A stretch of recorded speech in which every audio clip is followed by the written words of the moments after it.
Today I come speaking of Daniel revelations, what we know from the prophet Daniel. Number one, the fulfilled prophecy of the coming of Hamashiach and the acceptable year of Jehovah, as written in Isaiah 61 and 2, was timed precisely between the decree of Cyrus to restore and rebuild Jerusalem and the 68 AD destruction of the Second Temple. We can read about this in Daniel, the 9th chapter, verses 24 through 27, reading.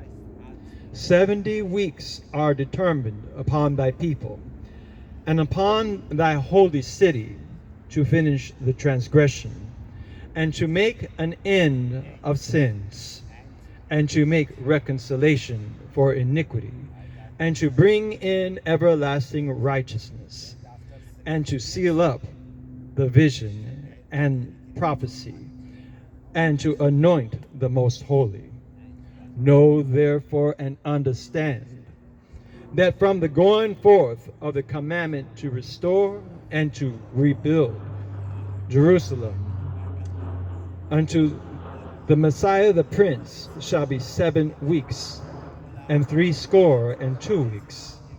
The street shall be built again, and the wall, even in troublous times. And after 62 weeks shall Messiah be cut off, but not for himself. And the people of the prince that shall come shall destroy the city and the sanctuary. And the end thereof shall be with a flood. And unto the end of the war desolations are determined. And he shall confirm the covenant with many for 1 week, and in the midst of the week he shall cause the sacrifice and the oblation to cease. And for the overspreading of abominations he shall make it desolate, even until the consummation, and that determined shall be poured upon the desolate. So what we know from Daniel the prophet, number one, is the time frame of the coming of the Messiah. As we accept Daniel being a prophet, we must also accept that the Messiah has come. If Jesus is not the Messiah, if Yeshua HaMashiach, that was born of the Virgin in the little town of Bethlehem, who was crucified and given the name Jesus, Jesus, by Pilate, who rose from the dead and ascended before 500 eyewitnesses within the time frame prophesied by Daniel the prophet. If this is not Messiah, then we're all without hope, and there is no hope for heaven.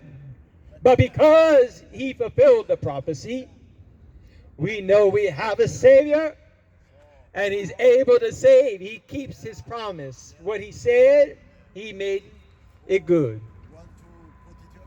Secondly, what we know from Daniel is that the Great Tribulation and the revelation of the Antichrist will be known by the abomination of desolation, the interruption of the daily temple offerings in Jerusalem. We can read this in Daniel 11, verse 31.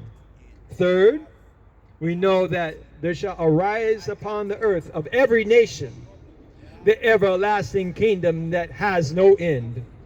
We read about this in Daniel chapter 2, verses 34, 35, and verse 44 and 45. This is good news, that of every nation, all peoples, there's going to arise an everlasting kingdom. Before the coming of the King, the small stone is not formed by human hands, is going to strike the feet of the kingdoms of the earth. And all the religions, all the kingdoms of men shall crumble and fall. But the kingdom that endures forever shall grow into a mountain that consumes all the earth. And this is before the coming of the king. Unless he come and have to curse the entire earth. No. There's going to come of every nation people who know their God and do his will. The evidence supporting the authenticity of the prophet Daniel is one, the historical and prophetic accuracy of the book of Daniel. Number two, Jehovah mentioned him to his peer Ezekiel in chapter 14, Ezekiel chapter 14, verse 14. And number three, Daniel is mentioned by Yeshua, by Jesus, in Matthew chapter 24, verse 15. Now this is just a little trailer for the next video.